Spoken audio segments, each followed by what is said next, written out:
Good day, class. Welcome to the third session.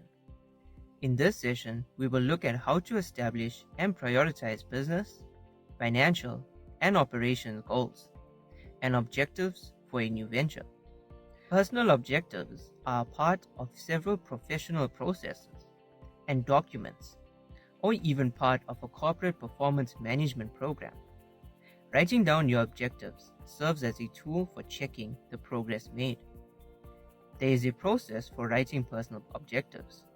It is called the SMART process, which stands for specific, measurable, achievable, realistic, and time constraint.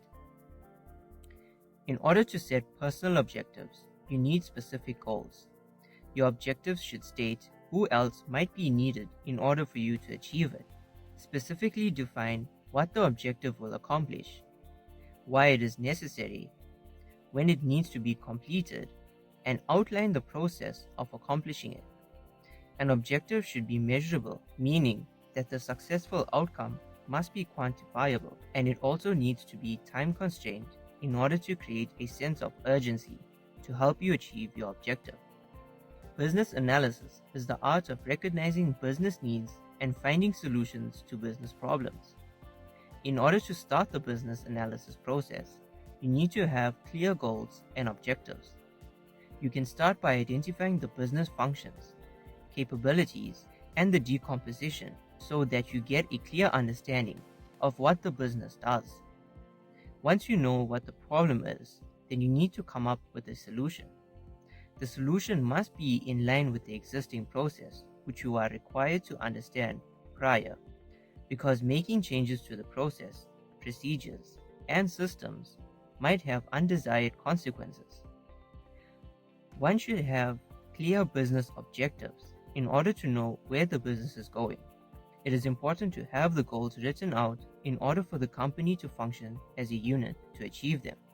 Business objectives are a list of goals and directions that a business owner sets down in writing for a company to follow, and they outline where the company wants to go and how it plans to get there.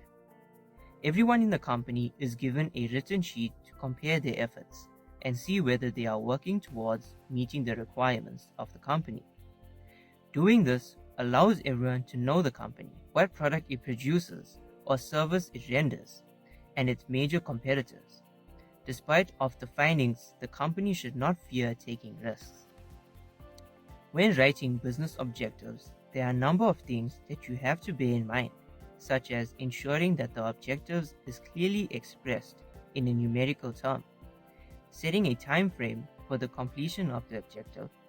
You must be flexible, understanding, and realistic when forming your objectives.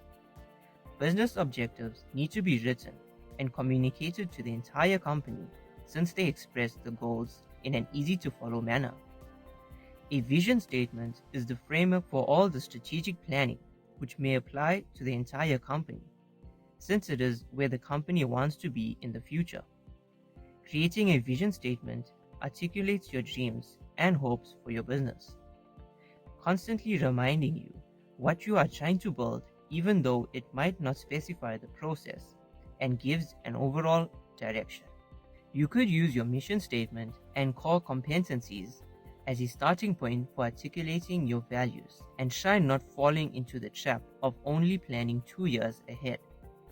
This will have a great influence on decision making and resource allocation, since you know exactly where you are aiming to go. It is helpful to create a list of goals and principles as the first step of your vision statement process. Having a reference list prior as a benchmark also helps with creating an overall vision. Doing a market research after drafting the vision is helpful in order to test the effectiveness of the vision statement in getting people interested in your company. You should publish your vision statement in all company documents that you distribute in order to keep every aspect of your business focused on the long-term goal. When you create goals, you should be flexible with making changes to suit the circumstance, regardless of whether it is short-term or long-term goals. Short-term goals are the goals you will achieve in the near future, whereas long-term goals will be achieved over a longer period for instance, a year. Setting goals to be achieved in the far future can result in failing to maintain focus and a positive attitude towards the set goals, which is why it is advisable to have enabling goals. Enabling goals are a special type of short-term goals, which are written to help with achieving a long-term goal. They are stepping stones that guide and help measure the progress towards achieving the longer-term goals. We have come to an end of our session. Please ensure that you go through your learner guide to cover topics we might have missed. Let us continue with our last session after the break.